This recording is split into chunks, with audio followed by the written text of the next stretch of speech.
Olá, boa noite. Eu me chamo Maria Carolina, eu sou estudante do curso de Letras Vernáculas da Universidade Federal do Piauí e hoje eu vou levar vocês para um breve passeio sobre as concepções de leitura. Essa aula está sendo gravada como parte de um exame final da disciplina de Leitura e Produção de Textos 1 e vamos começar. Primeiro aqui está o folder que foi usado para convidá-los a participar dessa aula. Foi disponibilizado no Instagram e vamos lá. É importante frisar que nós vamos tratar sobre as diferentes concepções de leitura na visão da Koch e Elias, que são autoras dos livros que nós estamos estudando em sala de aula, tá? Então, para começar, é importante a gente frisar o que é ler, para que ler, como ler. É a partir do estudo das respostas dessas perguntas que nós vamos conseguir identificar as diferentes concepções de leitura. Porque vai depender de que conceito eu vou me utilizar para responder essas perguntas. Eu vou considerar o sujeito que está lendo. Eu vou considerar a língua, o texto, o sentido do texto, o que o autor quis falar. Eu vou considerar o autor. Então, assim, a partir da discussão dessas perguntas é que nós conseguimos identificar as diferentes concepções de leitura. Então, para começar, a gente vai começar tratando sobre a concepção foco no autor. O próprio nome já diz, é bastante intuitivo. Nesse momento, o texto é visto como um produto lógico do pensamento do autor, cabendo ao leitor somente o captar dessa representação mental junto com as intenções do produtor, exercendo assim um papel passivo. Então, nesse caso, quando eu vou ler um texto, eu vou o tempo inteiro estar tentando identificar o que quem escreveu o texto queria passar. A leitura, nesse caso, ela é entendida como atividade da captação de ideias do autor e o foco de atenção é o autor e as suas intenções e o sentido está centrado no autor. Então, como o próprio nome já diz, é foco no autor. O tempo inteiro dentro do texto eu vou estar me preocupando mais com quem escreveu o texto do que com o próprio texto. Nessa concepção, a língua é vista como estrutura que corresponde a um sujeito determinado, assujeitado pelo sistema, caracterizado por uma espécie de não consciência. O texto é visto como simples produto da codificação de um emissor, a ser decodificado pelo leitor ouvinte, bastando ele saber utilizar o código. A leitura exige o foco no texto. Nessa concepção, cabe o reconhecimento do sentido das palavras e a estrutura do autor. O leitor é caracterizado por realizar uma atividade de reconhecimento e reprodução. Então, assim, aqui eu não vou me importar com o que o autor quis dizer. Eu vou simplesmente decodificar o que está escrito. Para eu entender o texto, eu preciso entender a língua, a estrutura da língua. Eu vou olhar para o texto dentro do que está escrito e vou lê-lo daquela forma. Eu não vou dar a minha interpretação, eu não vou tentar entender o que o autor quis dizer, eu vou simplesmente focar no texto, focar na língua, focar nas palavras, no significado das palavras, nas vírgulas. Eu só vou simplesmente, nesse momento, eu vou simplesmente ser um codificador, um decodificador do código. E a terceira concepção de leitura é que está no foco na interação autor, texto, leitor. Na concepção interacional, dialógica, existe um diálogo. Os sujeitos são vistos como atores, construtores sociais, sujeitos ativos que dialogicamente se constroem e são construídos no texto. O sujeito de um texto é construído pela interação do texto e o sujeito. A leitura é uma atividade interativa, altamente complexa da produção de sentidos. Em poucas palavras, é uma atividade de produção de sentido. A leitura é uma atividade na qual se leva em conta as experiências e os conhecimentos do leitor. A leitura de um texto exige do leitor bem mais que o conhecimento do código linguístico, uma vez que o código não é um simples produto. Uma vez que o texto não é um simples produto da codificação de um emissor a ser codificado por um receptor passivo. Então, quando eu falo na interação autor, leitor, texto, eu estou dizendo que ler um texto é ler as palavras, entender o que está escrito, tentar buscar o sentido que o autor quis dar e botar o meu sentido enquanto leitor, a minha interpretação enquanto leitor daquele texto. Eu não vou simplesmente codificar as palavras, eu não vou simplesmente tentar entender o sentido do autor, mas eu vou dar um sentido àquele texto de acordo com as minhas vivências. Então, assim, quando a gente fala de intertextualidade, é muito disso, porque se o autor faz um texto e a ideia dele é reproduzir ou fazer lembrar um outro texto, e quem vai ler não conhece esse outro texto, não consegue fazer a intertextualidade, ele vai simplesmente ler o que está escrito, muitas vezes não vai entender, ele vai codificar o código, ele vai decodificar o código, ele vai saber o que está escrito, mas ele não vai compreender, ele não vai ler, ele não vai compreender o sentido do texto, porque faltou nele essa interação com o texto. Ele não consegue. Então, assim, nessa concepção, a leitura é uma atividade de interação, é uma atividade dialógica, porque ela vai dialogar com quem escreveu, com quem está lendo e com o próprio texto. Para revisar, né? Fiz aqui um revisando para a gente poder deixar claro é um bizu, né? Deixar claro aqui de uma forma rápida, né? Com palavras-chave, o que cada concepção dessa quer dizer. Então, vamos lá. Foco no autor. Quem é o sujeito? É um sujeito psicológico, individual. O sujeito é o autor. A língua é o quê? A expressão do pensamento. O texto é um produto do pensamento. Então, a língua é a expressão do pensamento do autor. O texto é o produto do pensamento do autor. E a leitura é uma atividade de captação de ideias. Quando eu vou para a concepção de foco no texto, o sujeito ele é determinado pelo sistema. A língua é um código, é uma estrutura. O texto é um produto de codificação. E a leitura é uma atividade de reconhecimento dos sentidos das palavras e estrutura do texto. Quando eu vou para o foco na interação, eu tenho um sujeito ativo, eu tenho um ator social.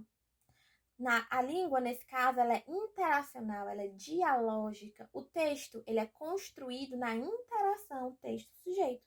E a leitura é uma atividade interativa e complexa de produção de sentidos. Certo? Vamos aqui tentar aplicar. A gente já viu o que era, tentou fazer um resumo para fixar. Agora a gente vai aplicar. Para aplicar, eu escolhi primeiro essa tira. Uma tirinha, né, que fala assim. 2 garotinhos. Boa noite, mamãe. E a mamãe pergunta. Lembraram de escovar os dentes? E eles responderam. Sim, claro. Ela, ótimo, dei um beijo. Só que quando ela vai dar o beijo, ela, vocês disseram que tinha escovado os dentes. Aí o garotinho, eu disse que nós lembramos. E aí eles vão escovar os dentes, né? Aí fala, a mamãe nunca presta atenção ao que dizemos. Quando a gente parte para a concepção foco no autor, quando eu leio aqui, boa noite, mamãe, aí ela fala, lembraram de escovar os dentes? Nesse momento, eu vou, nossa, mas o que o autor quis dizer com isso? Ele quis perguntar se eles lembraram ou ele quis perguntar se eles fizeram aquilo? Então, aqui, né, surge uma pergunta. Se eu for simplesmente para o foco no texto, eu não tenho que questionar. Lembraram é lembraram. Então, assim, os garotinhos, ao final da tirinha, estariam certos, porque eles falaram lembraram, eles simplesmente codificaram o que a mãe disse. Eles não foram atrás de tentar entender o que ela disse. Né? Eles não foram atrás de tentar codificar a ideia do autor. Eles simplesmente codificaram o texto. E quando a gente parte para uma concepção de leitura, quando a gente parte para uma concepção de leitura interativa, é que a gente consegue entender o sentido da tirinha no total, né? Porque aí ela perguntou se eles lembraram de escovar os dentes, mas no sentido de que se eles escovaram os dentes, aí a gente vai lembrar até das nossas vivências com a nossa mãe, perguntando a mesma coisa. Então, a gente vai conseguir interpretar de uma forma mais correta, né? Vai poder até entender a graça, né, da tirinha. Agora, eu coloquei, né, uma outra tirinha, e aí é um carro passando, e aí tem assim, Estrada da Vida, em obras. Se eu for simplesmente para o foco no texto, tá aqui, Estrada da Vida. Sei. É a estrada da vida não é porque a vida em si não tem uma estrada. E aí eu vou Mas que é isso? Se eu for tentar pensar o que o autor quis dizer com isso, Estrada da Vida, mas ele quis dizer porque vai para um lugar que é chamado Vida, sei lá, uma cidade chamada Vida, e um em obras.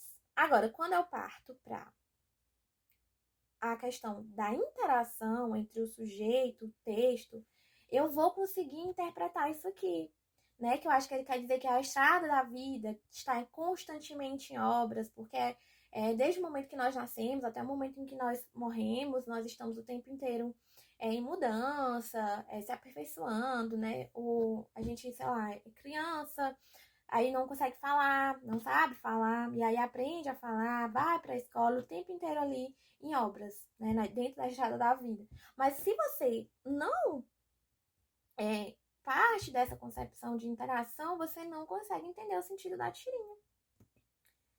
E aqui, por último, pra gente tentar aqui, eu coloquei um poema, que é um poema da Cecília Meirelles, que se chama Retrato.